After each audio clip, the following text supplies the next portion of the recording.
এ তরুণিয়া নওজোয়ান জওয়াকেরা ইয়া মুরব্বিরা বাবা রাসূলের কাছে আল্লাহ নবী সবাই বলেছিলেন ইয়া মাসাবিরা শুনে রেখে দাও জেনে রেখে দাও আমি রাসূলুল্লাহ বলি সিজদা দেওয়া যদি জায়েজ হয়ে যেত সিজদা দেওয়া যদি বৈধ হয়ে যেত আমি রাসূলুল্লাহ সারা পৃথিবীর নারীদেরকে অনুমতি দিতাম হে পৃথিবীর নারীরা হে পৃথিবীর মহিলারা তোমরা তোমাদের স্বামীদেরকে সিজদা দাও কিন্তু সিজদা দেওয়া যায় না কপাল নত করা যায় না এই কপালটা একমাত্র আল্লাহর জন্য কপাল আল্লাহর জন্য এইজন্য নামাজের পাটিতে আমরা আল্লাহর কুদরতি পায়েতে আমরা সিজদা দিই নামাজের পাটিতে আমরা সিজদা দিই যেন সিজদা দেওয়া বৈধ না এটার আমরা তীব্র বিরোধিতা করি এই সিজদা দেওয়ার বিপক্ষে আমরা কোন মাজারে গিয়ে আমরা সিজদা দিই না দিতে বলি না এটাই হলো ফুরফুরা শরীফ দাদা হুজুর পীর কেবলা রাহমাতুল্লাহ আলাইহি জি তিনি এই শিক্ষাই আমাদের দিয়ে গেছেন ভাইরা আমার বন্ধুরা আমার সাথী মহব্বতের ভাইরা তবে আউলিয়া কিরামদের দরবারে নিশ্চয়ই যান যাবে আল্লাহর ওলিদের সঙ্গে একটা ভালোবাসা কানেকশন সম্পর্ক আমাদের আছে আর এই সম্পর্কটা মনে রাখবেন আল্লাহ রাসূলের সঙ্গে তেনাদের হয়ে আছে এজন্য বড় পীরের দরবারে আমরা যাই খাজা বাবার দরবারে যাই ফুরফুরা শরীফ দাদা হুজুর পীর কেবলা রাহমাতুল্লাহ আলাইহি হুজুরের ইসালে সওয়াবে আমরা যাই দাদা হুজুর কেবলার ইসালে সবে যায় এমনি মনটা টানলি চলে যায় একটু হুজুরের দরবারে গিয়ে একটু জিয়ারত করব একটু চোখের পানি ছেড়ে কাঁদবো একটু আল্লাহ পাকের দরবারে হাত তুলে দোয়া চাইবো মনের কথাগুলো আল্লাহকে একটু জানাবো এজন্য আমরা চলে যাই ফুরফুরা শরীফ পাঁচ হুজুর কেবলার দরবারে যাই বসিরহাট হুজুরের দরবারে যাই কখনো কখনো মন চাইলে পীরনগর দরবারে চলে যাই দাদাজান হুজুর কেবলা আব্দুল আজিজ কেরমানি রাহমাতুল্লাহ আলাইহি হুজুর শুয়ে আছেন তিনি দাদা হুজুর কেবলার হাতে হাত দেয়া মানুষ ছিলেন দস্তে বায়াত ছিলেন কলকাতা 9 নম্বর হালদার আহলে বায়াতের খানদান ছিলেন জবরদস্ত আল্লাহর ওলি ছিলেন জি এজন্য আল্লাহর ওলিদের দরবারে আমরা যাই অবশ্যই ওলিদের দরবারে যাবেন ভাইরা আমার বন্ধুরা আমার সাথী মহব্বতের ভাইরা জি তবে মনে রাখবেন আল্লাহর ওলিদেরকে আল্লাহ পাক কবুল করে নিয়েছেন বড় পীর আব্দুল কাদের জিলানী রাহমাতুল্লাহ আলাইহি কি দরজার মানুষ ছিলেন যে বড় পীর সাহেব ঘোষণা দিলেন मैंने एक साल না খায়া না পিয়া না সোয়া আমি এক বছর খাই না পান করি না ঘুমাই না मैंने 40 साल ऐसा कि वजू से सुबह की नमाज पढ़ा আমি 40 বছর এশার ওযুতে ফজরের নামাজ পড়েছি মেহনতটা দেখেন পরিশ্রমটা দেখেন তার তপস্যা জি তার জিকির জি তবে তো তিনি ইলমে লাদুন্নি হাসিল করেছেন তিনি তো আধ্যাত্মিক জগতের মানুষ হয়ে গিয়েছিলেন এটা তো অস্বীকার করা যায় না এটা পীরের সোহবতে বসলে আল্লাহর ওলিদের দরবারে বসা করলে যেতে পারলে তবে কিছুটা বোঝা যায় জি এজন্যই তো আল্লাহর ওলিদের দরবারে আমরা যাই জি এই যে তপস্যা এই যে জিকির এই যে আধ্যাত্মিক জগতের মানুষ যাদের সঙ্গে কানেকশন সম্পর্ক আল্লাহর সঙ্গে হয়ে গেছে ভাইরা আমার বন্ধুরা আমার সাথী মহব্বতের ভাইরা এই মানুষগুলো তো স্বচ্ছ হয়ে গেছে এই স্বচ্ছ ব্যক্তিগুলোকে কি অস্বীকার করার কোনো জায়গা আছে স্বচ্ছ ব্যক্তিগুলোকে অস্বীকার করতে পারবেন না আর আল্লাহর পাক রব্বুল আলামিন স্বচ্ছ ব্যক্তিগুলোকে তো বড় ভালোবাসেন পছন্দ করেন হাদিসে এসেছে হযরত আবু হুরায়রা রাদিয়াল্লাহু তাআলা আনহু থেকে বর্ণিত হাদিস আন আবি হুরায়রা রাদিয়াল্লাহু তাআলা আনহু قال سئل رسول الله صلى الله عليه وسلم اي الناس اكرم قال اكرمهم عند الله اتقاكم নবীকে জিজ্ঞাসা করা হলো ইয়া রাসূলুল্লাহ হাবিবাল্লাহ হুজুর আইয়ুন নাস আকরাম قال اكرمهم عند الله اتقاكم আল্লাহ নবীকে জিজ্ঞাসা করা হলো কি ইয়া রাসূলুল্লাহ হাবিবাল্লাহ হুজুর হুজুর সম্মানীয় ব্যক্তি কে পরেজগার লোক কে সম্মানীয় ব্যক্তিটা কে আপনারা একটু বসেন না, দাঁড়িয়ে আছেন কষ্ট করে কেন? এখানে বসতে কষ্ট হচ্ছে আপনাদের? জায়গাটা একটু আপ ডাউন আছে মনে হয়, নাকি উঁচু নিচু আছে বলে যে আপ ডাউন আছে জায়গাটা, একটু উঁচু নিচু আছে বলে সমস্যা? ও আচ্ছা, একটু কষ্ট করে বসেন না, অলির দরবারে এসেছেন, আমিও তো চলে যাব, আপনারাও চলে যাবেন, একটু বসেন না, কষ্ট করে বসেন না, একটু আপ ডাউন আছে বুঝতে পারছি। হ্যাঁ, জায়গাটা ঠিকঠাক হয়তো কি বলবো, মানে ঠিক সমতল নয় জায়গাটা, নাকি বলে না? হ্যাঁ, একটু আপ ডাউন আছে। আল্লাহর ওলির দরবারে এসেছি, একটু কষ্ট হোক, মেনে নিই আমরা। কি কথা ঠিক কি না? আল্লাহর ওলিরা কত কষ্ট করেছেন, জঙ্গলের ভিতরে গিয়ে নিজেকে আল্লাহর জন্য ওয়াফ করে দিয়েছেন, দিনের পর দিন, রাতের পর রাত জিকির করে জিকির করে জিকির করে, নামাজ পড়ে, চোখের পানি ছেড়ে, আল্লাহ তুমি আমার হয়ে যাও, আল্লাহ আমি যেন তোমার হতে পারি। আল্লাহ, এই যে তাদের যে তপস্যা জিকির, তবেই তো আল্লাহর ওলি হয়েছে। এত সহজ নাকি? কত মেহনত করতে হয়েছে। এমনি দুনিয়াকে যারা ডিভোর্স দিয়েছেন, দুনিয়াকে যারা বিসর্জন দিয়েছেন, দুনিয়াকে যারা সম্পর্ক কানেকশন কেটে দিয়েছে, এই মানুষগুলি তো আল্লাহর সঙ্গে সম্পর্ক তৈরি করে ফেলেছিলেন। কথা কি বুঝতে পারছেন? জি ভাইরা আমার, বন্ধুরা আমার, সাথী মহব্বতের ভাইরা, যে কথা আপনাদের বোঝাতে চাইছিলাম, এসেছি গুনাহগার আপনাদের ছেলে, আপনাদের ভাই, দরবারে ফুরফুরা শরীফ ছোট হুজুর কেবলার নাতি, পীরনগর হুজুর পীর কেবলার পৌত্র, আপনাদের ছেলে। কম বেশি সবাই চেনেন আপনারা। এই চত্বরে অনেক প্রোগ্রাম করি। আমাদের জনাব হযরত আলহাজ মাওলানা মুস্তাফিজুর রহমান সাহেব মাশাআল্লাহ আমাকে অত্যন্ত ভালোবাসেন। তিনি বেশ কয়েক বছরই পর পর বলছেন যে একটু অন্তত, জাস্ট খালি একটু অন্তত বরকাতান শরীফ, আমি এখান থেকে যাবো, সে বসিরহাটে যাব। তা আমি বলেছিলাম, একটু কথা দিয়েছিলাম যে ইনশাআল্লাহ একটু অন্তত সময় দেবো, হাজিরা দেবো। যাই হোক, আল্লাহ পাক আনিয়েছেন, একটু লেট হলেও আপনাদের খেদমতে আল্লাহ আনিয়েছেন, এসে পৌঁছে গেছি, আল্লাহ আনিয়েছেন। বাবু এখানে তোমরা বসো না, বাপ এই ছেলে এখানটা বসো না, আমিও তো চলে যাবো, তো বসো। ব্যাপারজি আমার ভাইয়েরা, যে কথা বুঝাতে চাইছিলাম, তো রাসূল করিম সাল্লাল্লাহু আলাইহি ওয়াসাল্লামকে জিজ্ঞাসা করা হলো, আইয়ুন নাসি আকরামু, ক্বালা আকরামুহুম ইনদাল্লাহি আতকাকুম। নবীকে জিজ্ঞাসা করা হলো, হুজুর কি, ইয়া রাসূলুল্লাহ, হাবিবাল্লাহ, হুজুর সম্মানীয় ব্যক্তি কে? আল্লাহ নবীকে জিজ্ঞাসা করা হচ্ছে সম্মানীয় ব্যক্তি কে? হে তরুণ যুবকেরা, ইয়া মুরব্বিরা, বাবা রাসূলকে দেখে আমার আপনার নবী, নূর নবী, আখিরি নবী, হুজুর আমার সেই সময় বলেছিলেন, সেই ব্যক্তিটা আল্লাহ পাকের দরবারে সম্মানীয় ব্যক্তি। ক্বালা আকরামুহুম ইনদাল্লাহি আতকাকুম, সেই ব্যক্তিটা আল্লাহর কাছে সম্মানীয়, যে ব্যক্তিটা সব থেকে বেশি পরহেজগার।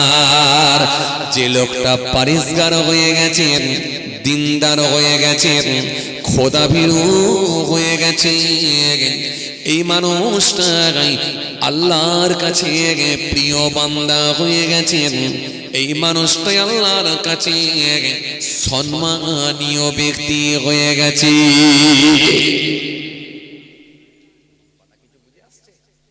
এই মানুষগুলো পাপ মুক্ত, নিজে কেঁদে কেঁদে কেঁদে কেঁদে কেঁদে কেঁদে কেঁদে কেঁদে কেঁদে কেঁদে আল্লাহর সঙ্গে কানেকশন, সম্পর্ক তৈরি করে ফেলেছেন, আল্লাহ হাসিল করে ফেলেছেন। এই জন্য এই ব্যক্তিগুলি স্বচ্ছ ব্যক্তি হয়ে গেছে। আর স্বচ্ছ ব্যক্তিগুলি আল্লাহর কাছে সম্মানীয় ব্যক্তি, আল্লাহর কাছে প্রিয় বান্দা। শুধু যে মুখে দাড়ি রাখলেই সে ভালো হয়ে গেল এমনটা না। আমাদের সমাজে অনেক দাড়িওয়ালা আছে, মুখে দাঁড়িয়ে আছে, পকেটে বিড়ি আছে, কথা কয় না, আছে না? নাই? তাহলে শুধু মুখে দাড়িটা রাখা পর্যন্ত শেষ না। আমাদের সমাজে অনেক মানুষ আছে, আপনি দেখবেন মাথায় টুপি দিয়ে আছে, অথচ বাড়িতে বন্ধন ঢুকিয়ে রেখেছে। তাহলে মাথায় টুপি দিলেই যে শেষ তা না। আমাদের সমাজে অনেক নামাজি আছে, দেখবেন জুম্মার নামাজ পড়ছে আর নিজের বিবিকে মহিলা সমিতির হেড বানিয়ে দিয়েছে। তাহলে শুধু যে নামাজ পড়লি হয়ে গেল তা না। নামাজ, আপনার দাড়ি, আপনার টুপি, আপনার জুব্বা, আপনার লেবাস, আপনার তাহাজ্জুদ, আপনার রোজা, আপনার ইবাদত, আপনার দান, এক কথায় আপনার ইবাদত আপনাকে কতটা স্বচ্ছ বানিয়ে দিয়েছে। আপনাকে ত্রুটি মুক্ত বানাতে পেরেছে, ময়লা মুক্ত বানাতে পেরেছে। তাই তো কোরআন বলেছে ইন্নাস সালাতা তানহা আনিল ফাহশাই ওয়াল মুনকার, নিশ্চয়ই নামাজ সমস্ত রকমের খারাপ কাজ থেকে মানুষকে দূরে রাখে, দূরে রাখবে। নামাজ মানুষকে খারাপ কাজ থেকে, অন্যায় কাজ থেকে মানুষকে দূরে রাখবে। নামাজ মানুষকে অন্যায় মুক্ত বানাবে। তাহলে আপনাকে কতটা অন্যায় মুক্ত আপনি হতে পেরেছেন, পাপ মুক্ত হতে পেরেছেন। যত বেশি পাপ মুক্ত হতে পারবেন, যত বেশি স্বচ্ছ হয়ে যেতে পারবেন, তত বেশি সম্পর্ক মহান আল্লাহ আল্লাহ রাসূলের সঙ্গে হয়ে যাবে। আর পৃথিবীর জমিনে যারা আল্লাহর মাহবুব বান্দা হয়ে গিয়েছিলেন, তারা স্বচ্ছ হয়ে গিয়েছিলেন বলেই আল্লাহর সঙ্গে কানেকশন, সম্পর্ক তৈরি হয়েছে। কথা কিছু বুঝে আসছে বাবাজি? হ্যাঁ ভাইরা আমার, বন্ধুরা আমার, সাথী মহব্বতের ভাইরা, এই জন্য সবাই যে হবে এমনটা না, আল্লাহ যাকে কবুল করবে সেই হবে, সবাইয়ের দ্বারাই হবে না বাবা। কথা বুঝে আসছে? এই জন্য কোরআন স্পষ্ট ঘোষণা দিয়েছে ওয়ামিনান নাসি মান ইয়াকুলু আমান্না বিল্লাহ ওয়া বিল ইয়াউমিল আখির ওয়া মা হুম বিমুমিনিন। আল্লাহ বলেন মানুষের ভিতরে এমন কিছু মানুষ আছে, মান আমানা বিল্লাহ, যারা বলে আল্লাহর উপর ঈমান এনেছি, ওয়া বিল ইয়াউমিল আখির, পরকালের উপর ঈমান এনেছি, ওয়া মা হুম বিমুমিনিন, আমি আল্লাহ বলছি তারা কিন্তু মুমিন নয়, মুমিন নয়। এই জন্য শুধু মুখে দাড়ি, মাথায় টুপি দিয়ে চললে হবে না, আপনাকে দেখতে হবে আপনি কতটা স্বচ্ছ হতে পেরেছেন। আপনি যদি স্বচ্ছ হতে পারেন, আল্লাহর সঙ্গে, আল্লাহ রাসূলের সঙ্গে কানেকশন তৈরি করতে পারেন, নিশ্চিতভাবে আপনি আল্লাহর ওলি হয়ে যাবেন। যখন ওলি হয়ে যাবেন 100% আপনার জবানের দোয়া আল্লাহর দরবারে কবুল হবে। খাজা বাবার দোয়া কবুল হলো, বড় পীরের দোয়া কবুল হলো, মুজাদ্দিদ আল-ফিসানি হুজুরের দোয়া কবুল হলো, সুফি ফাতেওয়ালি ওয়াইসি হুজুরের দোয়া, দাদা হুজুর কিবলার দোয়া কবুল হলো, 5 হুজুর কিবলার দোয়া কবুল হলো, বসিরহাট আল্লামা রুহুল আমিন রহমাতুল্লাহ আলাইহি হুজুরের দোয়া কবুল হলো, গোলাম সরওয়ার রহমাতুল্লাহ আলাইহি হুজুরের দোয়া আল্লাহর দরবারে কবুল হলো। বুঝেন, আল্লাহর ওলি হয়ে যাবেন, আপনার জবানের দোয়া আল্লাহর দরবারে কবুল হয়ে যাবে। কথা বুঝে আসছে ভাইরা আমার, বন্ধুরা আমার, সাথী মহব্বতের ভাইরা, যিনি কানেকশন, সম্পর্কটা আল্লাহ আল্লাহ রাসূলের সঙ্গে হোক ইনশাআল্লাহ। আপনি কেনা এতরনিয়া নওজওয়ান জামাকেরা, ইয়া মুরব্বিয়ানেরা, বাবা রাসূলকে দিয়ে কিন্তু কানেকশন, সম্পর্ক যদি আল্লাহ আল্লাহ রাসূলের সঙ্গে করতে হয়, আপনাকে অন্যায় মুক্ত জীবন তৈরি করতে হবে, পাপ মুক্ত জীবন তৈরি করতে হবে। তাই কোরআন স্পষ্ট ঘোষণা দিয়েছে ইয়া আইয়ুহান নাস উবুদু রাব্বাকুমুল্লাযী খলাকাকুম ওয়াল্লাযীনা মিন ক্বাবলিকুম লাআল্লাকুম তাত্তাকুন। ইয়া আইয়ুহান নাস, হে মনুষ্য জাতি, হে মানুষ সকল, উবুদু, ইবাদত করো, জিকির করো, উপাসনা করো, আরাধনা করো, কার? রব্বাকুম, তোমার রবের, আল্লাহর, মালিকের, স্রষ্টার। ইয়া আইয়ুহান নাস উবুদু রাব্বাকুমুল্লাযী, যিনি খলাকাকুম, তোমাকে সৃষ্টি করেছেন, ওয়াল্লাযীনা মিন ক্বাবলিকুম, তোমার পূর্বের মানুষগুলোকে যিনি সৃষ্টি করেছিলেন, উদ্দেশ্য অন্য কিছু নয়, লাআল্লাকুম তাত্তাকুন, যাতে করে তোমরা মুত্তাকি, পরেজগার, খোদাভীরু হতে পারো। তাহলে ইবাদত করে কেউ খোদাভীরু হয়ে যাবে, মুত্তাকি হয়ে যাবে, কেউ আবার নামাজ পড়ে দাঁড়ি রেখে জাহান্নামী হয়ে যাবে। কারণ মালিকের সন্তুষ্টি যদি অর্জন না করতে পারে, আমার মালিক যদি খুশি না হতে পারে, হয়তো তার দাড়ি টুপিটা বেকার হয়ে যাবে।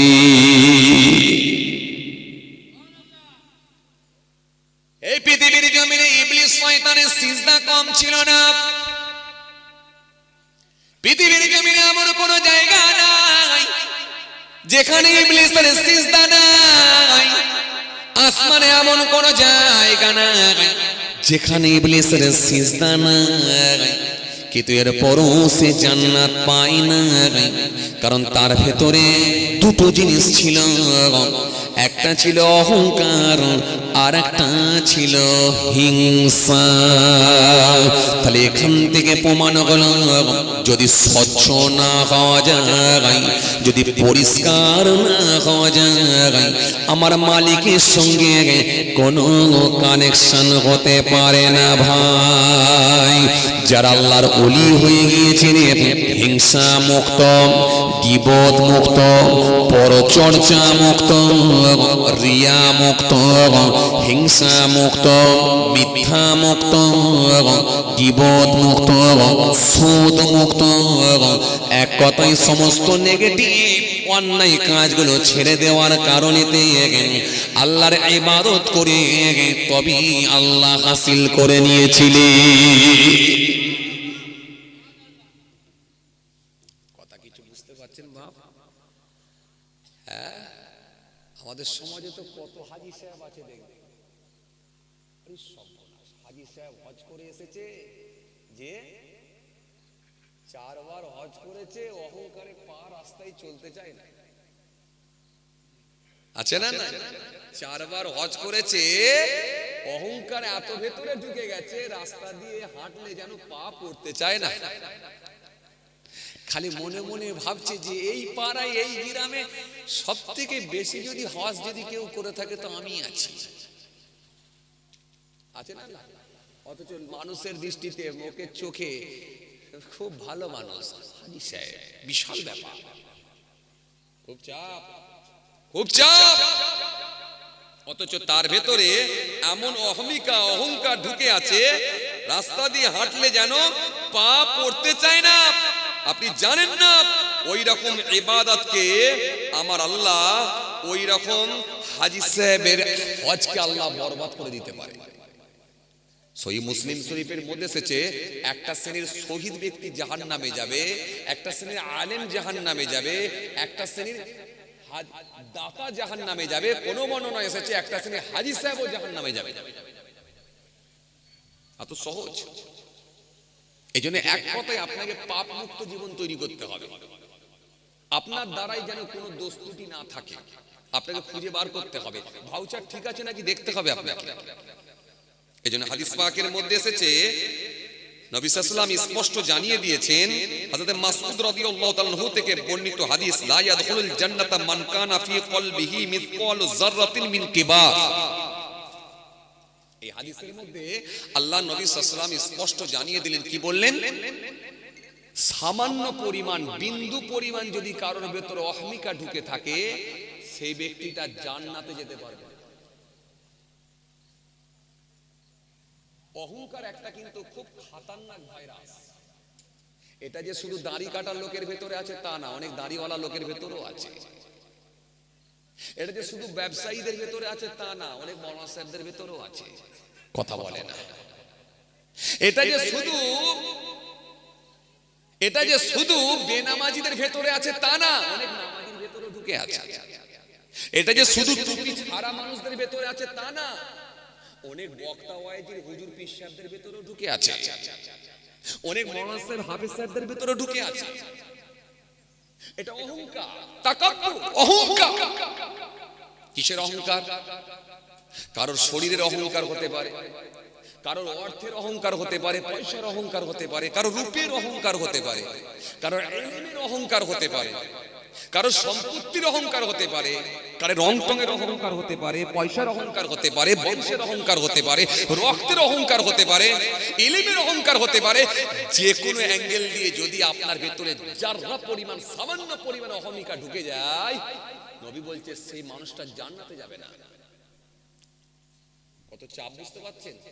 তাহলে শুধু দাড়ি টুপি জুব্বাটা পর্যন্ত শেষ না, আপনাকে সমীক্ষা করে দেখতে হবে আপনার ভেতরে কোনো ডিস্টার্ব আছে নাকি।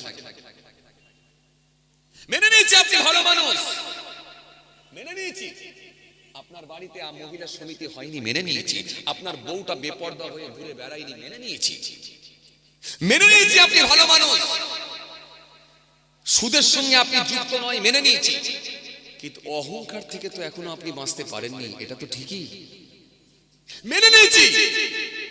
আপনার ভেতরে সুদ নাই, মিথ্যা নাই, ঘুষ নাই, পরচর্চা নাই, মেনে নিয়েছি, কিন্তু আপনার ভেতরে তো হিংসা আছে। এই হিংসা মুক্ত তো আপনি জীবন তৈরি করতে পারেননি, এটা তো ঠিকই।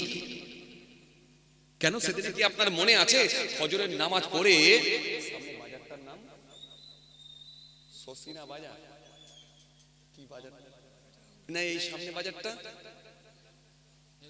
হেকমপুর বাজার, সেদিনে কি আপনার মনে আছে ফজরের নামাজ পড়ে যখন হেকমপুর বাজারে একটু চা খেতে গিয়েছিলেন, আপনার সামনে দিয়ে যখন একটা লাল কালারের মোটরসাইকেল এসে একটু ব্রেক করে দাঁড়িয়ে সে এক কাপ চা খেতে ঢুকেছিল, চা খেয়ে নিয়ে যখন স্টার্ট করে মোটরসাইকেলটা ছেড়ে নিয়ে গেল, আপনার কি মনে আছে আপনি পাশের লোকটাকে কি বলেছিলেন? ভাই এটা কার ছেলে বলো দেখিনি? পাশের লোকটা সেই সময় বলেছিল এটা মনে হচ্ছে আব্দুল জব্বারের ছেলে। জব্বারের ছেলে আবার এত পয়সা কবে থেকে করলো, আবার মোটরসাইকেল চেপে ঘুরে বেড়াচ্ছে। মনে আছে আপনার সেদিনে? তখন পাশের লোকটা বলেছিল জব্বারের ছেলে কাজ করে তাই মোটরসাইকেল কিনেছে, ও তো কলকাতায় থাকে। বলে বলো কি গো, জব্বারের ছেলে গাড়ি কিনে ফেললো? এই যে তার মানে আপনার ভেতরে যে জব্বারের ছেলে একটা মোটরসাইকেল কিনেছে আপনি সহ্য করতে পারছেন না, তার মানে এখান থেকে প্রমাণ হচ্ছে আপনার ভেতরে মারাত্মক একটা হিংসা ঢুকে আছে। লোকের উন্নয়ন দেখলে আপনি সহ্য করতে পারেন না, অথচ আপনার মুখে দাড়ি, অথচ তাহাজ্জুদের নামাজ, অথচ ফজরের নামাজ। তার মানে আপনি এখনো পর্যন্ত দুনিয়ার গন্ধ আপনার ভেতর থেকে কাটে না। আর দুনিয়ার গন্ধ যদি আপনার ভেতর থেকে না কাটাতে পারেন আপনি ওলি হতে পারবেন না। ওলি হতে গেলে আপনাকে দুনিয়া বিসর্জন দিতে হবে, এই দুনিয়াকে আপনাকে ছেড়ে দিতে হবে, এই দুনিয়াকে পরিত্যাগ করতে হবে, দুনিয়াকে ডিভোর্স দিতে হবে, দুনিয়াকে তালাক দিতে হবে। একমাত্র মালিকের সন্তুষ্টি, মালিক যেন আমার উপরে খুশি হয়, সেই মানুষগুলি কিন্তু ওলি হয়েছে। তার মানে আপনি তাহাজ্জুদের নামাজ পড়লো, এখনো দুনিয়ার গন্ধ যখন আপনার ভেতর থেকে কাটে না, তার মানে বুঝতে হবে আপনার ভেতরে মারাত্মক হিংসা ঢুকে আছে। আর নবী বলেছেন ইয়াকুল হাসাদ ফাইনাল হাসাদা ইয়াকুলুল হাসাদ কামা তাকুলুন নারুল হাতাম। আল্লাহ নবী বললেন হিংসা থেকে তোমরা পরহেজ করো, বেঁচে থাকো, কেন আগুন যেমন কাঠকে খেয়ে নেয়, আমি নবী বলছি হিংসা তেমন আমলকে খেয়ে নেয়। হিংসা কি খায়? কথা বলে না। হিংসা কি খায়? আমল খেয়ে নেয়। আপনার দাড়ি থাকবে, নামাজ থাকবে, টুপি থাকবে, জিকির থাকবে, তসবিহ থাকবে, সব থাকবে, খালি ভেতরে মারাত্মক হিংসা ঢুকে থাকবে। লোকের উন্নয়ন দেখলে আপনি সহ্য করতে পারবেন না, লোক একটা গাড়ি কিনলে আপনি সহ্য করতে পারবেন না, লোকের ব্যবসাটা ভালো চললে আপনি সহ্য করতে পারবেন না। এই যে আপনার ভেতরে হিংসা ঢুকে আছে না, আপনার আমল সব খেয়ে নেবে, সব আমল শেষ হয়ে যাবে, আপনি জানেন না আপনার আমল শেষ। কথা কিছু বুঝে আসছে? এই জন্যই ইসলাম ধর্ম শ্রেষ্ঠ ধর্ম। কোরআন তো স্পষ্ট এই জন্য বলেছে জি ইন্নাদ দীনা ইনদাল্লাহ ইসলাম। আল্লাহ বলেছেন আমার কাছে মনোনীত ধর্ম সেটা হলো ইসলাম ধর্ম। ইসলামে সব বলা আছে আপনাকে, শুধু নামাজ রোজা দাড়ি টুপি পর্যন্ত শেষ না, টোটালটাই মেনে নেওয়ার নাম ইসলাম। আর এই পৃথিবীর জমিনে যারা হিংসা মুক্ত জীবন তৈরি করতে পারে না, সুদ মুক্ত জীবন তৈরি করতে পারে না, অহংকার মুক্ত জীবন তৈরি করতে পারে না, নিশ্চিতভাবে সেই লোকগুলো জান্নাত পাওয়ার জায়গা পাবে না, জান্নাতে কোনো জায়গা পাবে না, নিশ্চিতভাবে সেই লোকগুলোর সঙ্গে আল্লাহর কোনো কানেকশন সম্পর্ক থাকতে পারে না। এজন্য কোরআন স্পষ্ট ঘোষণা দিয়েছে তা'মুরুনা বিল মা'রুফ ওয়া তানহাউনা আনিল মুনকার। কোরআন স্পষ্ট ঘোষণা দিয়েছে আপনার পালাবার কোনো জায়গা নাই, আল্লাহ পালাবার কোনো জায়গা নাই। মালিক যে জাল ফেতে রেখেছেন এর ভেতরই আপনাকে থাকতে হবে, রাস্তা নাই, বেরোবার জায়গা নাই। ইন্নাল্লাহ লা ইয়ানজুরু ইলা সুওয়ারিকুম ওয়া আমওয়ালিকুম ওয়ালাকিন ইয়ানজুরু ইলা কুলুবিকুম ওয়া আমালিকুম। পরিষ্কার ক্লিয়ার। সূরাতও দেখবো না, চেহারাও দেখবো না, দেখবো না কিচ্ছু দেখবো না, দেখবো খালি তাদের অন্তর আর কর্মটা দেখে নেব, ভিতরটা কেমন ছিল, পৃথিবীর জমিনে আমার সন্তুষ্টির জন্য কি করেছিল, এই দুটো জিনিস আমি দেখে নেব। কথা কিছু বুঝতে পারছেন বাবা? জি খুব চাপ, কিন্তু হিংসা মুক্ত জীবন তৈরি করা, পাপ মুক্ত জীবন তৈরি করা আর অহংকার থেকে বেঁচে থাকা, এটা খুব চাপ, খুব চাপ। ভালো ভালো আলেমের ভিতরে অহংকার ঢুকে গেছে, আপনি দেখেন, খবর নিয়ে দেখেন, ভালো ভালো বক্তার ভিতরে অহংকার ঢুকে গেছে। দাওয়াতটা একটু বেশি হচ্ছে বলে বিশাল ব্যাপার, যেন মনে হচ্ছে বিরাট ব্যাপার, জানে না কয়েক সেকেন্ডে খেলা শেষ হয়ে যেতে পারে।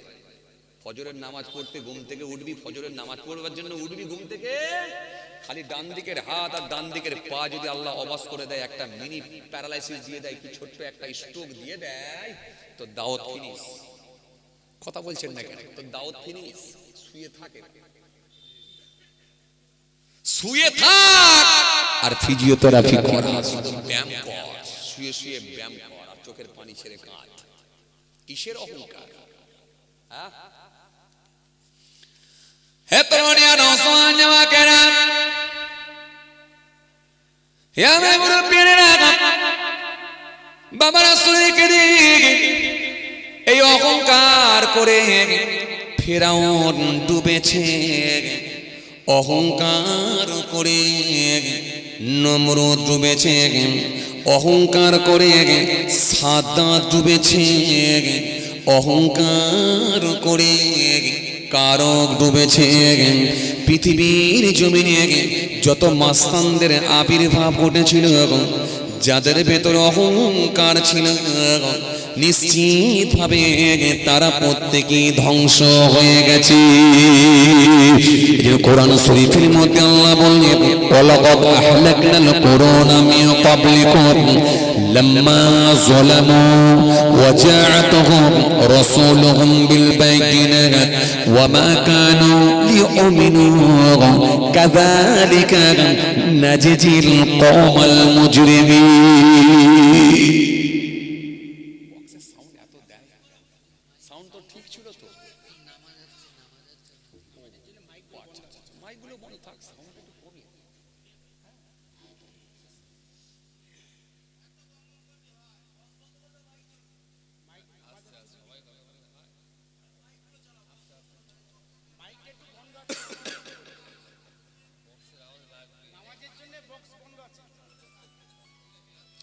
আউটপুটটা বন্ধ আছে, নামাজ হচ্ছে বলে, নামাজ হচ্ছে বলে আউটপুটটা বন্ধ আছে, আবার ঠিক করে দেবে আমরা।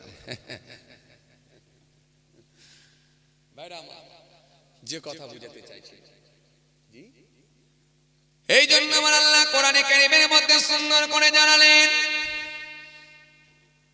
ওয়ালাকাদ আহলাকনাল কুরুনা মিন ক্বাবলিকুম লাম্মা যালামু।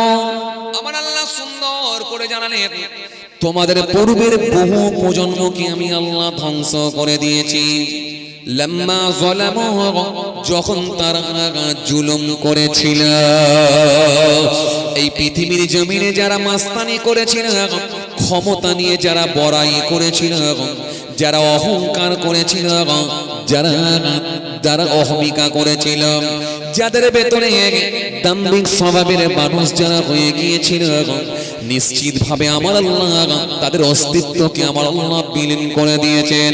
ফেরাউনের মতো ক্ষমতাবান ব্যক্তিকে আমার আল্লাহ কেমন করে ধ্বংস করেছেন, নমরুদের মতো ব্যক্তিকে আমার আল্লাহ কেমন করে সাইজ করেছেন, কারকের মুক্ত ব্যক্তিকে আমার আল্লাহ কেমন করে জমিনের নিচে পৌঁছে দিয়েছেন, সাদ্দাতের মতো মানুষকে আবার আল্লাহ জান্নাত না দেখতে দিয়ে কেমন করে মৃত্যু দিয়েছেন।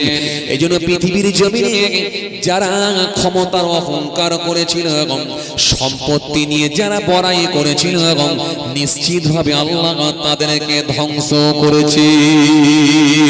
এই জন্য আমাদের প্রত্যেকের কাজ হলো অহংকার মুক্ত জীবন তৈরি করা। আজ আছি কাল নাই, আজ আছি কাল নাই, টাকা আজ আছে কালকে ফকিরও আল্লাহ বানিয়ে দিতে পারেন। আজকে আপনার বিরাট ব্যবসা চলছে, কয়েক সেকেন্ডের মধ্যে আল্লাহ মৃত্যু দিয়ে মাটির নিচে পৌঁছে দিতে পারে।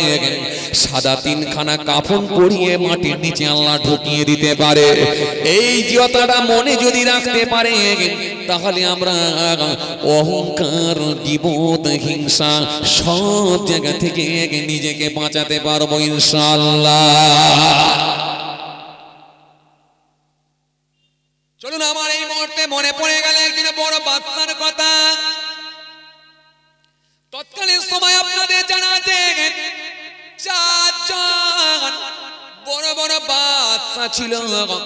এর ভেতরে একজনের নাম হলো বখতে নসর, আর একজনের নাম হলো নমরুদ। দুজন ছিল গায়ের কম, দুজন ছিল বেঈমান আর দুজন ছিল ইমানদার মুসলমান। তাদের ভেতরে একজনের নাম হলো জুলকারনাইন আর একজনের নাম হলো আল্লাহ নবী হযরতে দাউদ আসলামের পুত্র হযরতে সুলাইমান আলাইহিস সালাম। দাউদ আসলামের পুত্র হযরতে সুলাইমান আলাইহিস সালাম। জি, এই চারজন বড় বড় বাদশা ছিলেন। জি, আল্লাহ যাদেরকে বিশাল সম্পত্তির আল্লাহ তাদেরকে সেই সময়ে সেই পিরিয়ডে আল্লাহ বিশাল সম্পত্তির অধিকারী যাদেরকে বানিয়েছিলেন এই চারজন বাদশা। চারজন বাদশা। এই জন্য কোরআন শরীফের মধ্যে আল্লাহ সুন্দর করে জানালেন, আলম তারা ইলাল্লাযী হাজ্জা ইব্রাহিম ফি রাব্বিহি আন আতাহুল্লাহুল মুলক إذ قال إبراهيم ربي الذي يحيي ويميت قال أنا أحيي وأميت قال إبراهيم فإن الله يأتي بالشمس من المشرق فأت بها من المغرب فبهت الذي كفر والله لا يهدي القوم الظالمين। এই জন্য আল্লাহ কোরআনে কারীমের মধ্যে সুন্দর করে বললেন, আলম তারা ইলাল্লাযী হাজ্জা ইব্রাহিম, হে আমার দোস্ত আপনি কি তাকে দেখেছেন? আলম তারা ইলাল্লাযী হাজ্জা ইব্রাহিম, ইলাল্লাযী তার দিকে হাজ্জা ইব্রাহিম যে ইব্রাহিম নবীর সঙ্গে বিতর্ক করেছিল, বিতর্কে লিপ্ত হয়েছিল, ইব্রাহিম নবীর সঙ্গে ঝগড়া করেছিল, ইব্রাহিম নবীর সঙ্গে বিতর্ক করেছিল, তার নাম কি? ইব্রাহিম নবীর সঙ্গে ঝগড়া, ইব্রাহিম নবীর সঙ্গে বিতর্ক যার হয়েছিল তার নাম। মুসা নবীর সঙ্গে ঝগড়া কার হয়েছিল? কে মুসা নবীর সঙ্গে ঝগড়া করেছিল, বিতর্ক করেছিল বলেন? ফেরাউন, রেগে আগুন পুরো গরম, ওর নাম হলো ফেরাউন। মুসা নবী বলেছিলেন আল্লাহর দিকে ফিরে আসুন, যখন সে আসলো না আল্লাহ বলে ও মুসার হবে না, পাঠাচ্ছি আমি আল্লাহ ফারেস্তা, পানিতে ডুবিয়ে করব শায়েস্তা। অত বড় পালোয়ানকে আমার আল্লাহ পানিতে ডুবিয়ে শায়েস্তা করে দিয়েছিলেন, নাম হলো তার ফেরাউন। একদিন দুদিন তিন দিন নয়, কম বেশি প্রায় 750 বছর হায়াত পেয়েছিল, সব চিনেছিল বুঝেছিল, কিন্তু আমার মালিককে চিনল না, আল্লাহকে চিনল না।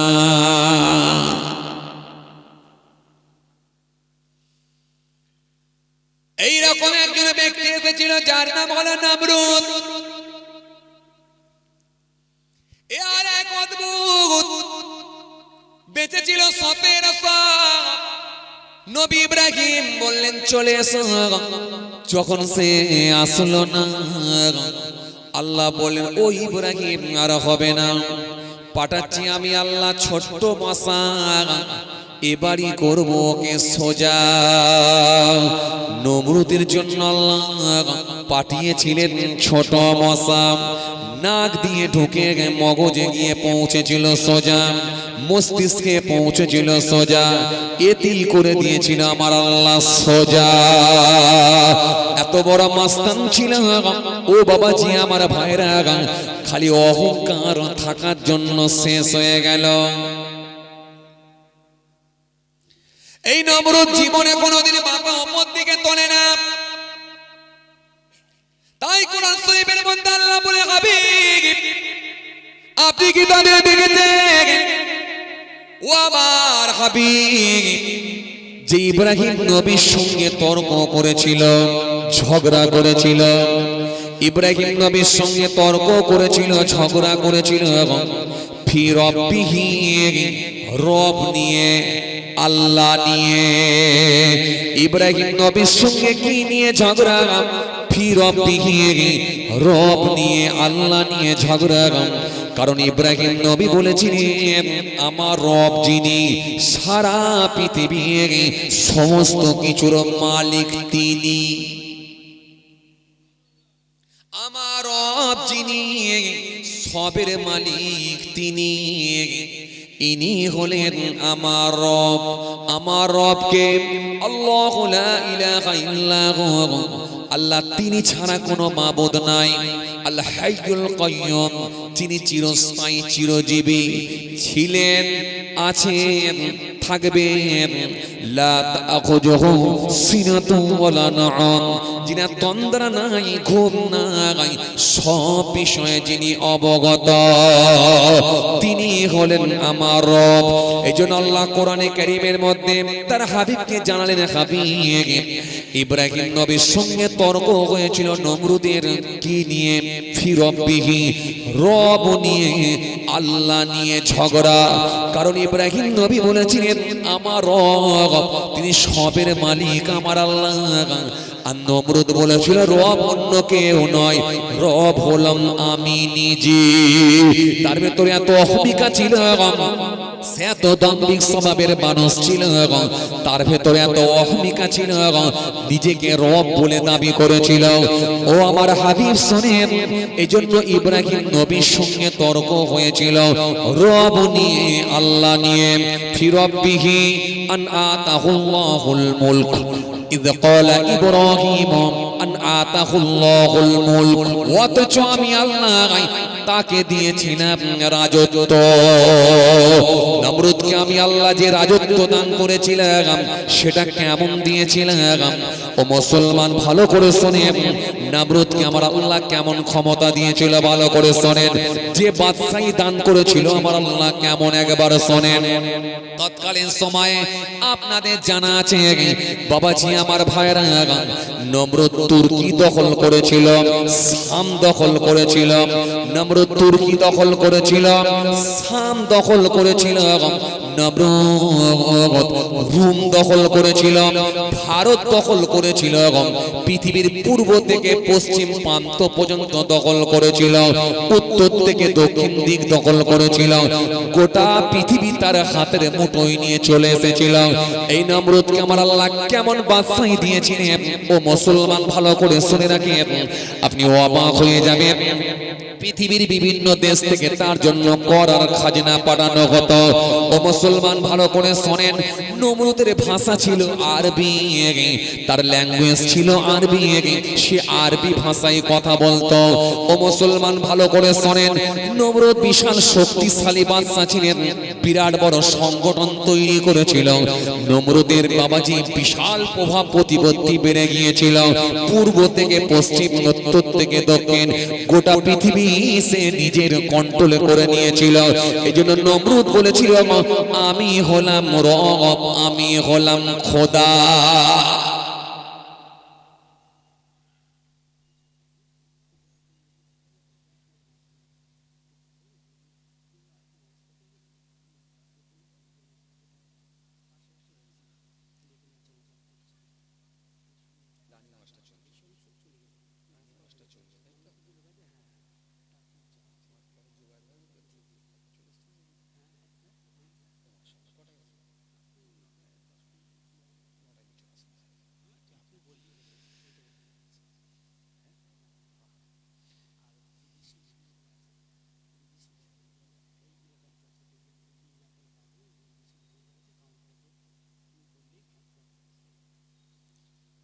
পার্শ্ববর্তী গ্রাম থেকে যারা এসেছেন এবং দূর থেকে যারা মেহমান এসেছেন, দূরের মেহমান যারা এসেছেন, হুজুরের দরবারে যারা এসেছেন, দূরের মেহমান যারা এসেছেন, পাশে কাউন্টার আছে, খাওয়া দাওয়া চলার, ওখানে খাওয়া দাওয়ার ব্যবস্থা আছে আলহামদুলিল্লাহ। ওখানে আপনাদেরকে খাওয়া দাওয়া করিয়ে দেবেন, আপনারা ওখানে খাওয়া দাওয়া করে নিতে পারবেন। আর আচ্ছা, ওই কাউন্টারে গিয়ে বলবে তো, কাউন্টারে গিয়ে বলবেন, বললি আপনাদেরকে খাওয়া দাওয়ার ব্যবস্থা করিয়ে দেবে ইনশাআল্লাহ। খাওয়া দাওয়া দেবে, আপনারা সকলে খাওয়া দাওয়া করে নেবেন। আর জামাত হয়ে গেছে মসজিদে, পাশাপাশি দুটো মসজিদ জামাত আলহামদুলিল্লাহ, 2-3টে মসজিদ সব জামাত হয়ে গেছে। যাদের হয়তো এখনো নামাজ পড়া হয়নি, আপনারা বেশি অংশ সব নামাজ পড়া হয়ে গেছে আলহামদুলিল্লাহ জামাতের সঙ্গে। যাদের হয়তো নামাজ এখনো পড়া হয়নি, আপনারা এই মসজিদে পাশে গিয়ে যা আপনারা আলহামদুলিল্লাহ নামাজটা পড়ে নিতে পারবেন। কারণ আর জলসার মাহফিল যেহেতু শুরু হয়ে গিয়েছে, পরপর সব ওলামা হযরতরা আসবেন ইনশাআল্লাহ। আমার খালাতো ভাইজান তিনিও আছেন আলহামদুলিল্লাহ, দুজন মামাতো ভাইজান আছেন আলহামদুলিল্লাহ, সব পরপর সব চলে আসবেন আলহামদুলিল্লাহ। আর আলহামদুলিল্লাহ আর আমরা সকলে চিন্তা মুক্ত মাশাআল্লাহ, সবাই পরপর চলে আসবেন। তো সেই জন্য আর কোনো অসুবিধা যাতে না হয়, আর মসজিদে আর এখানে কোনো যেন ব্রেক, সেই জন্য আমরা পরপর চালিয়ে যেতে চাইছি। তো যাই হোক, যাদের নামাজ এখনো হয়নি, আপনার পাশাপাশি মসজিদ আছে আলহামদুলিল্লাহ, গিয়ে নামাজটা আদায় করে নিতে পারবেন। চলুন বাবাজি, আমার ভাইরা, আমি আর অল্প সময় আছি। যে কথা বোঝাতে চাইছিলাম, যে কথা আপনাদের বোঝাতে চাইছিলাম, যে এত বড় বড় পালোয়ান ব্যক্তিগুলোকে আল্লাহ শেষ করে দিলেন খালি তারা নিজেদের ভেতরে অহমিকা থাকার কারণে। এই অহংকার তাকাব্বুর, এটা থাকার কারণে আল্লাহ ধ্বংস করে দিলেন। কথা বুঝছেন? এই কথা বলতে গিয়ে আমি প্রসঙ্গ টেনে এনেছিলাম নমরুদের প্রসঙ্গ টেনে এনেছিলাম। জি, মাস্তানি কম করেন। ফিরবিহি আনআতাহুল্লাহুল মুলক, অথচ আমি আল্লাহ দিয়েছিলাম তাকে রাজত্ব, বাদশাহী। এই বাদশাহীর কথা, আল্লাহ তাকে কি রাজত্ব, তাকে কি ক্ষমতা পাওয়ার দিয়েছিল, তাকে আমার আল্লাহ কেমন বাদশাহী দান করেছিলেন, সেই বিষয় নিয়ে আপনাদের সামনে আলোচনা করছিলাম। খুব ভালো করে শুনুন। এত নিয়া নওজওয়ান জামাকেরা,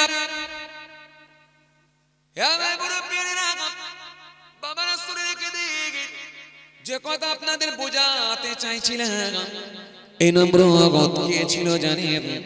যে পূর্ব থেকে পশ্চিম প্রান্ত পর্যন্ত দখল করে নিয়েছিল, উত্তর থেকে দক্ষিণ দিক পর্যন্ত দখল করে নিয়েছিল। সে বলেছিল গোটা পৃথিবীটা সে মাথাটা পর্যন্ত কোনোদিন আকাশের দিকে উত্তোলন করে না, কোনোদিন মাথাটা পর্যন্ত আকাশের দিকে তোলে না। বাইরের মাইক এখনো চালু করা হয়নি না, বুঝতে পারছি।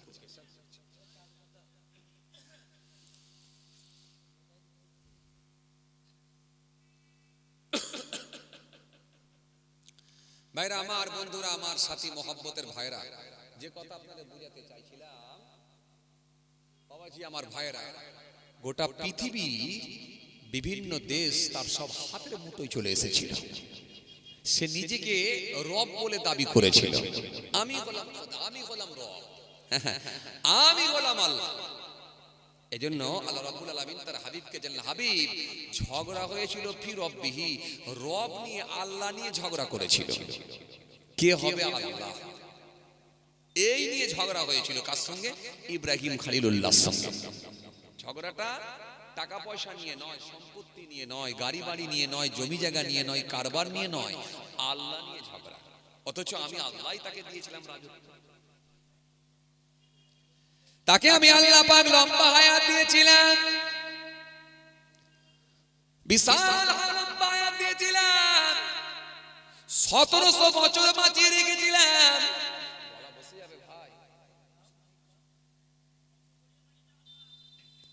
1700 বছর বাঁচিয়ে রেখেছিলাম তাকে। একদিন, দুদিন, 3 দিন নয়, 1700 বছর আমি আল্লাহ তার হায়াত দিয়েছিলাম। এত লম্বা হায়াত দিয়েছিলাম, 1700 বছর, অর্থাৎ 1700 বছর আমি আল্লাহ তাকে বাঁচিয়ে রেখেছিলাম। এই 1700 বছর সময় পেয়েছিল, সব চিনেছিল, খালি আমি আল্লাহকে সে চিনতে পারল না। তার ভেতরে এত অহমিকা ছিল, নিজেকে রব বলে দাবি করেছিল।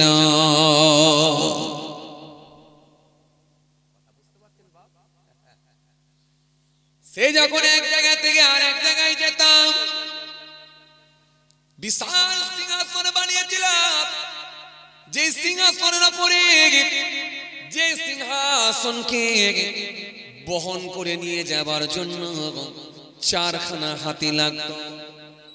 একটা দুটো তিনটে চারটে নয়, 4খানা খালি হাতি লাগতো নমরুদের সিংহাসনকে বহন করে নিয়ে যাবার জন্য। ডান দিকে সিংহাসনের পায়া একটা হাতির পৃষ্ঠে, বাঁ দিকে সিংহাসনের পায়া আর একটা হাতির পৃষ্ঠে, পেছনে ডান দিকে সিংহাসনের পায়া আর একটা হাতির পৃষ্ঠে, পেছনে বাঁ দিকে সিংহাসনের পায়া আর একটা হাতির পৃষ্ঠে 4খানা খালি হাতি লাগতো তার সিংহাসনকে বহন করে নিয়ে যাবার জন্য। সিংহাসনের পায়াগুলোকে তুর্কি থেকে, রোম থেকে আনানো রেশম দিয়ে সিংহাসনের পায়া বানানো হয়েছিল। এই সিংহাসনের যে দড়ি লাগানো হয়েছিল স্বর্ণ দিয়ে বানানো হয়েছিল। ও মুসলমান, ভালো করে শুনে রাখেন, বিশাল সম্পত্তি আমি আল্লাহ তাকে মালিক করে দিয়েছিলাম। বিশাল সম্পত্তি আমি আল্লাহ তাকে দিয়েছিলাম। সারা পৃথিবী সে নিজের দখলে করে নিয়েছিল।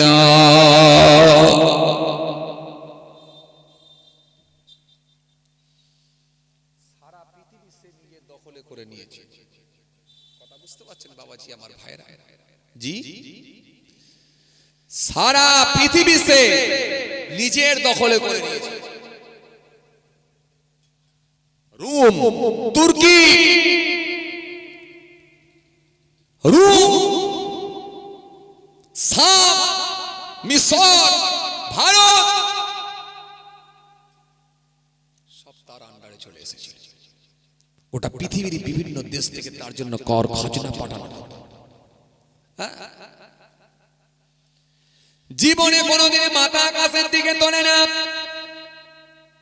জীবনে একবার খালি মাথা আকাশের দিকে উত্তোলন করেছিলাম। সেটা কবে? সেটা যেদিনে তীর মারবে বলে আল্লাহকে তীর ছোড়ার জন্য যেদিনে সে আকাশের দিকে উঠে গিয়েছিল। আপনাদের জানা আছে নমরুদ আকাশে যাবে, কেমন করে যাবে আপনাদের জানা আছে? ও বাবাজি, আমার ভাইয়েরা, রোম আপনাদের জানা আছে হেলিকপ্টার নাই, ড্রোন নাই, রকেট নাই, প্লেন নাই, আকাশে যাবে কেমন করে? আকাশে যাবে কেমন করে? কেন ইব্রাহিম নবীর মুখে আমি শুনেছি এই পৃথিবীর জমিনটা যিনি মালিক, আসমানের মালিক তিনি। সুতরাং পৃথিবীর জমিন তো আমি ঘুরে দেখলাম, কোনো জায়গায় আল্লাহকে দেখতে পেলাম না। তার মানে আল্লাহ যদি থাকে আসমানে থাকবে, আর আসমানে থাকলে আমি তীর মেরে হত্যা করে ফেলবো, তিনাকে আমি বাঁচতে দেব না।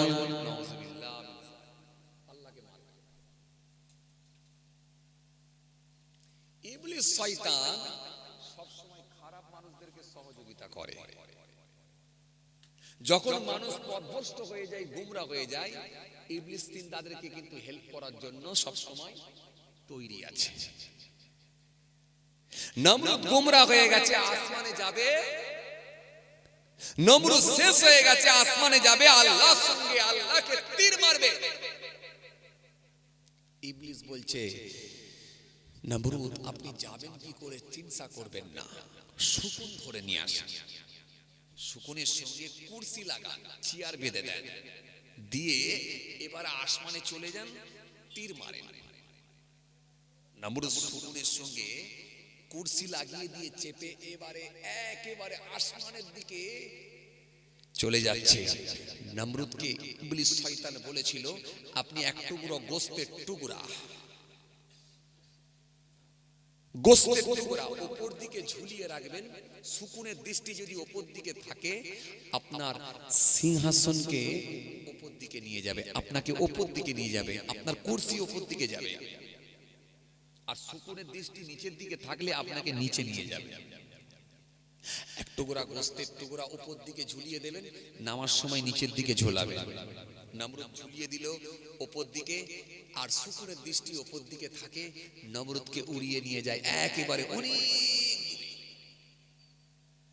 এমন জায়গায় পৌঁছে গেল নমরুদ, আর পৃথিবীতে কিছু দেখতে পেল না। ঘর বাড়ি, মানুষ, জমি জায়গা কিছু দেখা যায় না। মনে মনে ভাবলো, তাহলে মনে হয় আল্লাহর আসমানে আর খুব বেশি দূর নয়, এখান থেকে যদি তীর মারি তাহলে লেগে যাবে। বলে এখান থেকে তীর ছুটতে শুরু করলো যাতে করে আল্লাহকে লেগে যায়। আল্লাহকে মার, নাউযুবিল্লাহ মিন যালিক, আল্লাহকে মার। আল্লাহ বলেছিলেন, হে জিবরাইল, ওর বড় আশা আমাকে মার। চলো ওই তীরটা একটু মাছের রক্ত লাগিয়ে দিয়ে একটু নিচের দিকে ঘুরিয়ে দাও যাতে করে সে মনে করে মেরেই দিয়েছি। ওই রক্ত মাখা তীরখানা নিয়ে ইব্রাহিম নবীর কাছে গিয়ে বলে, ইব্রাহিম দেখো তোমার আল্লাহকে তো মেরে ফেললাম। নাউযুবিল্লাহ মিন যালিক। ইব্রাহিম নবী একটু মুচকি হেসে বলে, পাগলে কি না বকে, ছাগলে কি না খায়। আরে খেপা, আল্লাহকে কেউ মারতে পারে? আমার রব যিনি, তিনি তো জমিন আসমানের মালিক, সারা পৃথিবীর মালিক, সবের মালিক আল্লাহ। আল্লাহকে কেউ মারতে পারে না রে খেপা। আল্লাহ সবাইকে মারবে, আল্লাহই সবাইকে মারবে। কোরআন তাই বলেছে, কুল্লু নাফসিন যায়িকাতুল মাউত আইনামা তাকুনু ইদরিকুমুল মাউত ওয়ালাউ কুনতুম ফি বুরুজিম মুশাইয়্যাদা। কোরআন তাই স্পষ্ট ঘোষণা দিয়ে দিয়েছে, সুন্দর করে আল্লাহ পাক রব্বুল আলামিন স্পষ্ট জানিয়ে দিয়েছেন, কাইফা তাকফুরুনা বিল্লাহি ওয়া কুনতুম আমওয়াতান ফাহিয়াকুম সুম্মা ইউমীতুকুম সুম্মা ইউহয়ীকুম সুম্মা ইলাইহি তুরজাউন। কোরআনে এক জায়গায় নয়, একাধিক জায়গায় আল্লাহ মওত সম্পর্কে খালি আয়াত দিয়েছে। আল্লাহকে কে মারবে? আল্লাহই তো সবাইকে মারবে। ইব্রাহিম নবীর সঙ্গে তর্ক, ঝগড়া, ফের ঝগড়া, ফের ঝগড়া। ইব্রাহিম নবী সেই সময় বললেন, সান قال إبراهيم فإن الله يأتي بالشمس من المشرق فأت بها من المغرب فبحث الذي كفر والله لا يهدي القوم الظالمين। হযরত ইব্রাহিম নবী সেই সময় বললেন, সূরা নমরুদ أن آتاه الله الملك إذ قال إبراهيم ربي الذي يحيي ويميت। إذ যখন قال سيري বললেন, কি বললেন? إذ قال إبراهيم ربي الذي يحيي ويميت ربي الذي আমার রব যিনি ইউহয়ী ওয়া ইউমীত, আমার রব যিনি জিন্দা করতে পারেন এবং মৃত্যুও দিতে পারেন।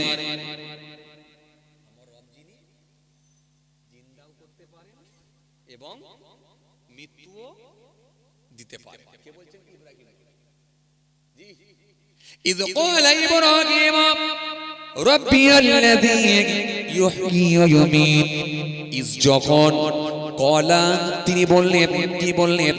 ইয ক্বালা ইব্রাহিম, ইব্রাহিম নবী বললেন, কি বললেন? ইয ক্বালা ইব্রাহিম রাব্বিয়াল্লাযী ইউহয়ী ওয়া ইউমীত, আমার রব যিনি, তিনি জিন্দাও করতে পারেন এবং মৃত্যুও দিতে পারেন।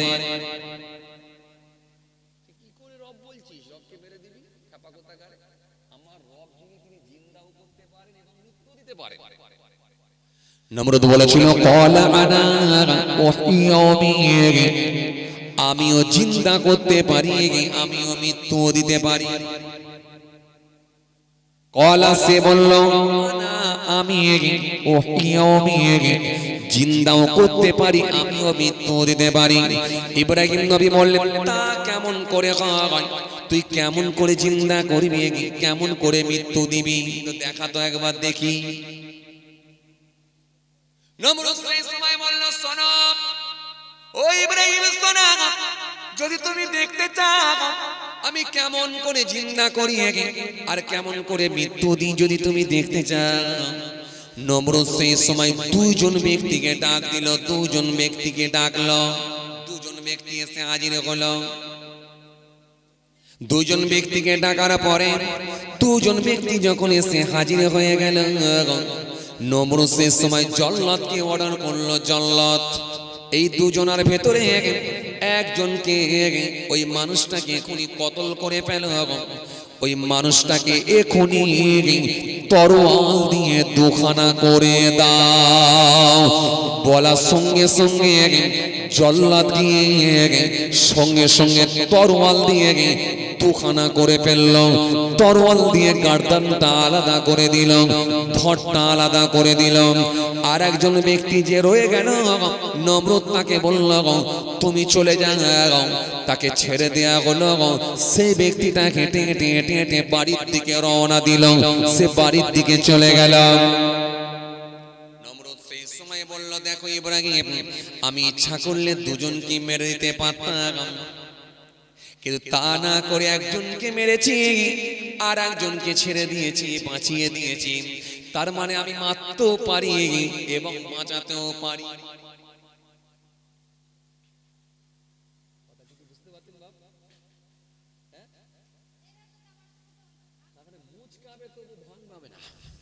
মুচকাবে তবুও ভাঙবে না। হযরত ইব্রাহিম খলিলুল্লাহ সেই সময় বলেন খেপা শোন, আমার আল্লাহ যিনি যাকে মৃত্যু দেন তাকে জিন্দা করেন, আবার যে জিন্দা আছে তাকে মৃত্যু দিতে সক্ষম, আবার ফের বাঁচাতেও সক্ষম। আমার রব তিনি বাঁচাতেও পারেন, মৃত্যুও দিতে পারেন। এটাই হলো আমার রবের ক্ষমতা। কেন আমার রব মেরেও দিতে পারে, আবার ফের কবর থেকে তুলে গিয়ে জিন্দা করে দাঁড় করাবে। কাইফা তাকফুরুনা বিল্লাহি ওয়া কুনতুম আমওয়াতান ফাহইয়াকুম সুম্মা ইউমীতুকুম সুম্মা ইউহয়ীকুম সুম্মা ইলাইহি তুরজাউন। কাইফা তাকফুরুনা বিল্লাহি, কেমন করে তোমরা আমার সঙ্গে কুফরি করো, কেমন করে তোমরা আমাকে অস্বীকার করো, কেমন করে তোমরা আমাকে ভুলে যাও। কাইফা তাকফুরুনা বিল্লাহি ওয়া কুনতুম আমওয়াতান, তোমরা তো ছিলে মৃত, আমি আল্লাহ তোমাদেরকে জিন্দা করলাম। ওয়া কুনতুম আমওয়াতান ফাহইয়াকুম, আমি আল্লাহ তোমাদেরকে জিন্দা করলাম। ও বান্দা তোমরা সবাই তো মৃত ছিলে, পৃথিবীর জমিনে তোমরা তো ছিলে না, আমি আল্লাহ তোমাদেরকে বানিয়েছি, জিন্দা করেছি। ওয়া কুনতুম আমওয়াতান ফাহইয়াকুম সুম্মা ইউমীতুকুম, অতঃপর ফের তোমরা মারা যাবে, সবাই তোমরা মারা যাবে, সবাইকে মৃত্যুবরণ করতে হবে। সুম্মা ইউহয়ীকুম, অতঃপর ফের তোমাদেরকে তুলে দাঁড় করানো হবে, আমরা আবার ফের উঠে দাঁড়াবো। সুম্মা ইলাইহি তুরজাউন, বান্দা তোমাদেরকে কি আমার কাছে ফিরে আসতে হবে না। এই যে সুন্দর আল্লাহ সুন্দর করে ছোট্ট আয়াতের ভিতরে তিন কালের কথা তুলে ধরেছেন। কোথায় ছিলে, কোথায় আছো, ফের কোথায় যাবে। ও বান্দা কোথায় ছিলে, কোথায় আছো, ফের তোমাদেরকে কোথায় পাঠানো হবে, সেখানে তো আমি আল্লাহ তোমাদেরকে জিন্দা করব। এই জন্য যেটা কেউ পারে না সেটা পারে আমার আল্লাহ।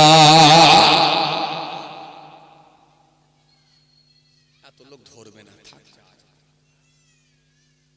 জায়গা আছে যে কজন বসবে বসু, আমি তো ডেকেছি, অনেকবার ডেকেছি যে কজন বসবে বসু, এত লোক ভিতরে ছিল না, যা এসেছে আলহামদুলিল্লাহ অনেক এসেছে। আপনারা একটু বসে যান না, এই ভিতরটা যতটুকু ফাঁকা আছে একটু বসে যান, জায়গাটা ছোট, জায়গা তো প্যাসেজটা ছোট, প্যাসেজটা ছোট, একটু আগে গিয়ে বসে যান, বসে যান, সামনের দিকে চলে আসুন।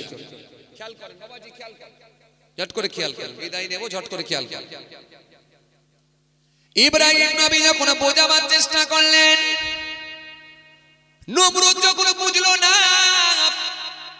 ইব্রাহিম নবীর কথা মানল না। ও ইব্রাহিম, আমি জিন্দাও করতে পারি, আমিও মৃত্যু দিতে পারি। যখন সে এইরকম ভাবে বলা শুরু করলো, ইব্রাহিম নবীর কথা যখন মানল না, দুজন ব্যক্তিকে ডেকে একজনকে হত্যা করে আর একজনকে ছেড়ে দিয়ে বলল আমি জিন্দাও করতে পারি, মৃত্যুও দিতে পারি। যখন সে ইব্রাহিম নবীর কথা মানল না, বুঝল না, তখন ইব্রাহিম নবী বললেন দাঁড়া, তোকে একটু আমি এবারে পেঁচে ফেলবো।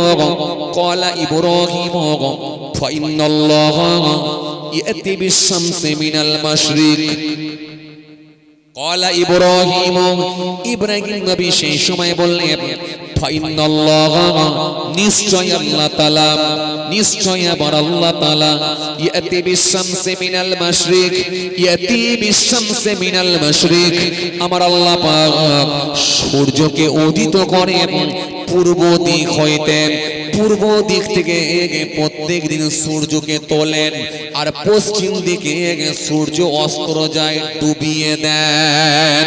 সূর্যকে আমার আল্লাহ পূর্ব দিক থেকে তোলেন আর পশ্চিম দিকে ডোবান।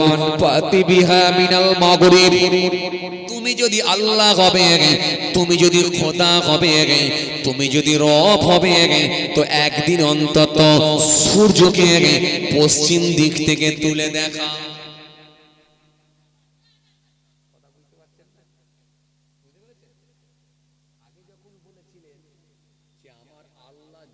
তিনি জিন্দাও করতে পারেন, মৃত্যুও দিতে পারেন, তখন সে বলল আমিও জিন্দা করতে পারি, আমিও মৃত্যু দিতে পারি। ক্ষমতা ছিল তো, এই ক্ষমতার অপব্যবহার আজও যেটা চলছে, ক্ষমতার অপব্যবহার চলছে না চলেনি বর্তমানে? হ্যাঁ, কোথাও ট্রেনেতে পেটানো চলছে, কোথাও বাসেতে পেটানো চলছে, চলছে কি চলেনি? রাস্তায় একা আছেন, সেখানে মারধর শুরু হয়ে গেল। হ্যাঁ, সবল ব্যক্তিগুলো দুর্বল ব্যক্তির উপরে জুলুম করছে কি করেনি? কথা বলে না। হ্যাঁ, সবল ব্যক্তিগুলো দুর্বল ব্যক্তির উপরে জুলুম করছে কি করেনি? রাজ ক্ষমতা যাদের আছে, যাদের হাতে রাজ ক্ষমতা আছে, নিরীহ মানুষগুলোর উপরে, গরিব মানুষগুলোর উপরে নির্যাতন করছে কি করেনি? গোটা পৃথিবী জুড়ে, গোটা দেশ জুড়ে, গোটা বাংলা জুড়ে চলছে। এই অরাজকতা চলছে কি চলেনি? ক্ষমতার অপব্যবহার চলছে কি চলেনি? চালিয়েছে, ফেরাউন চালিয়েছে, সাদ্দাত চালিয়েছে, কারব চালিয়েছে, চালিয়েছে, কিন্তু আমার রব ধরে না, ধরে না, ধরে না। কিন্তু যখন ধরেছিল তখন কিন্তু আর ঘুরে তাকে দাঁড়াতে ওয়াজাতুহুম রাসূলুহুম বিল বাইয়িনাত, অথচ আমি আল্লাহ তাদের কাছে পাঠিয়েছিলাম নবী রাসূলদেরকে প্রমাণাদি সহ পাঠিয়েছিলাম, লিয়ুমিনু, কিন্তু তারা ঈমান আনে না, ঈমান আনে না, ঈমান তারা কিন্তু আনে না। আবু লাহাবকে আমার নবী বারবার বোঝাবার চেষ্টা করেছিলেন কিন্তু মানে না। আবু জাহেলকে আমার নবী বারবার বোঝাবার চেষ্টা করেছিলেন কিন্তু মানে না। উতবাকে বারবার বোঝাবার চেষ্টা করেছিলেন কিন্তু মানে না। সাইবাকে বারবার বোঝাবার চেষ্টা করেছিল কিন্তু মানে না। মুসা কালিমুল্লাহ বারবার ফিরআউনকে বোঝাবার চেষ্টা করেছিল, মানে না, কথা বলে না। ইব্রাহিম খলিলুল্লাহ নমরুদকে বারবার বোঝাবার চেষ্টা করেছিল কিন্তু মানে না। এর সবার নসিবে আল্লাহ রাখবে না। তৎকালীন সময়ে নবী রাসূলদেরকে আল্লাহ পাঠিয়েছিলেন, আর কিয়ামত পর্যন্ত নবী রাসূল আসবে না, আউলিয়া কেরামদেরকে আল্লাহ পাঠাবেন, তারা সংস্কার করবেন, মুজাদ্দিদ আসবে। বাংলার অলিকে গলিতে আউলিয়া কেরামদেরকে আল্লাহ পাঠিয়েছেন, যারা প্রচার প্রসার করে দ্বীনের আলো মানুষের সামনে পৌঁছে দিয়েছে। আগামীতেও আলহামদুলিল্লাহ আসবেন। আজকে এইরকম একজন আল্লাহর ওলির দরবারে আপনারা এসেছেন, এত বড় আল্লাহর মাহবুব বান্দা ছিল, নিশ্চয় আল্লাহর ওলির রূহানি ফায়েজ চলতে থাকবে ইনশাআল্লাহ। চলেন বাবাজি, আমার ভাইরা, যে কথা আপনাদের বোঝাতে চাইছিলাম খুব ভালো করে বোঝার চেষ্টা করেন। তাহলে মাস্তানি সবাই করেছিল, কিন্তু সে মাস্তানির একটা সময় ছিল, সময় নির্দিষ্ট সময়ের মধ্যে কিন্তু তার মাস্তানির সমাপ্তি ঘটেছে, শেষ করে দিয়েছে। এই যে ক্ষমতা চিরকাল কারো থাকবে না, থাকবে না। আজও কিছু মানুষ আছে না এই ভারতবর্ষের জমিনে এবং পশ্চিম বাংলার জমিনে অশান্তির বাতাবরণ তৈরি করতে চায়, আছে না? কিছু নেতা মেরে ফেলবো, পুড়িয়ে ফেলবো, ভেঙে ফেলবো, উড়িয়ে দেবো, মেরে উপারে করে দেবো, এই যে সম্প্রীতি নষ্ট করার চেষ্টা চালাচ্ছে কি চালায়নি? আছে কি না? কিছু নেতা এরকম উগ্র বেরিয়েছে না বর্তমানে? কিছু নেতা উগ্র ভাষণ, হিন্দু মুসলমানের সম্প্রীতি নষ্ট করার চেষ্টা চালাচ্ছে কি চালায়নি? কথা বলে না, আছে না কিছু উগ্র নেতা? কিন্তু মনে রাখবেন, এ দেশ হলো হিন্দু মুসলমানের দেশ, এ বাংলা হলো হিন্দু মুসলমানের বাংলা, সম্প্রীতির বাংলা, ভ্রাতৃত্বের বাংলা, হ্যাঁ, রামকৃষ্ণর বাংলা, রবীন্দ্রনাথ ঠাকুরের বাংলা, ঈশ্বরচন্দ্র বিদ্যাসাগরের বাংলা, মাওলানা আবুল কালাম আজাদের বাংলা, জি, আশফাকুল্লাহ খানের বাংলা, আশফাকুল্লাহ খানের দেশ, ফুরফুরার পীর আবু বকর সিদ্দিক দাদা হুজুর পীর কেবলা রহমাতুল্লাহ আলাইহির বাংলা। এইজন্য মনে রাখবে, যারা অশান্তির বাতাবরণ তৈরি করার চেষ্টা চালাও, যারা হিংসা লাগাবার, হিংসা মানুষের মধ্যে হিংসা আর কি বলে বিদ্বেষ তৈরি করে জাতের বিভাজন তৈরি করার চেষ্টা চালাও, মনে রাখো তোমরা কখনো সফল হতে পারবে না। সময়ের অপেক্ষা, নিশ্চিতভাবে তোমাদের পতন ঘটবে। ব্রিটিশ এ দেশ ছেড়ে পালিয়ে গেল, তুমি কি ভাবছো? সময়ের অপেক্ষা, এই ক্ষমতা চিরকাল থাকবে না, আর ক্ষমতার অপব্যবহার সারা জীবন করতে পারবে না। সময়ের অপেক্ষা। আপনাদের জানা আছে এরকম একটা বড় মাস্তান এসেছিল, যার নাম হলো হিটলার। নাম শুনেছেন আপনারা? কথা কয় না। হিটলারের নাম শুনেছেন আপনারা? এই হিটলারের নাম শুনেছেন? আরে বাবা কথা বলে না। হিটলারের নাম শুনেছেন? অস্ট্রেলিয়ার ব্যাবিলনের মাঝামাঝি ব্রানাউ নগরীতে জন্মগ্রহণ করেছিল, নাম হলো তার হিটলার। হিটলার একদিন, দুদিন, 3 দিন না, 3 বছরে 60 লক্ষ ইহুদিকে হত্যা করেছিল, নাম হলো তার হিটলার। 1889 সালে অস্ট্রেলিয়ার ব্যাবিলনের মাঝামাঝি ব্রানাউ নগরীতে জন্মগ্রহণ করেছিল, নাম হলো তার হিটলার। এই হিটলার কে ছিল জানেন? তিনি ছিলেন তিনার বাবার দ্বিতীয় স্ত্রীর 3য় সন্তান, নাম হলো তার হিটলার। হিটলার ছোটবেলা থেকেই ছবি আঁকতে বড় পছন্দ করতেন, কিন্তু লেখাপড়া করতে তিনি ভালোবাসতেন না। কিন্তু লেখাপড়া করার খুব বেশি দিন তার সুযোগও হয় না, কারণ বাচ্চা বয়সে তিনার মা মারা গিয়েছিল। তিনার মা যখন মারা গিয়েছিল, সংসারের সমস্ত বন্ধনকে ছিন্ন করে দিয়ে হিটলার তখন দিনমজুরের কাজেতে পাড়ি দিয়েছিলেন ভিয়েনায়। ভিয়েনায় গিয়ে তিনি বহু বছর কাটিয়ে দিয়েছিলেন, কিন্তু সেখান থেকে তার ভেতরে হিংসা বিদ্বেষ তৈরি হয়েছিল ইহুদিদের প্রতি। কেন? হিটলার জেনেছিল এই পৃথিবীর জমিনে সাধারণ মানুষদেরকে, সাধারণ নাগরিকদেরকে, মানুষদেরকে কাজ করে মানুষদেরকে খেতে দেবে না, মানুষদেরকে সাধারণভাবে জীবন যাপন করতে দেবে না। এই জন্য সাধারণভাবে জীবন যাপন করাটা বড় কঠিন হয়ে যাবে।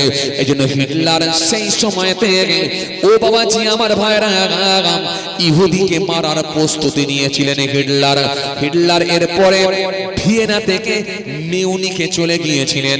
মিউনিকে গিয়ে প্রায় 2 বছর কাটিয়েছিলেন। মিউনিকে যখন গিয়েছিলেন, সালটা ছিল 1912 সাল।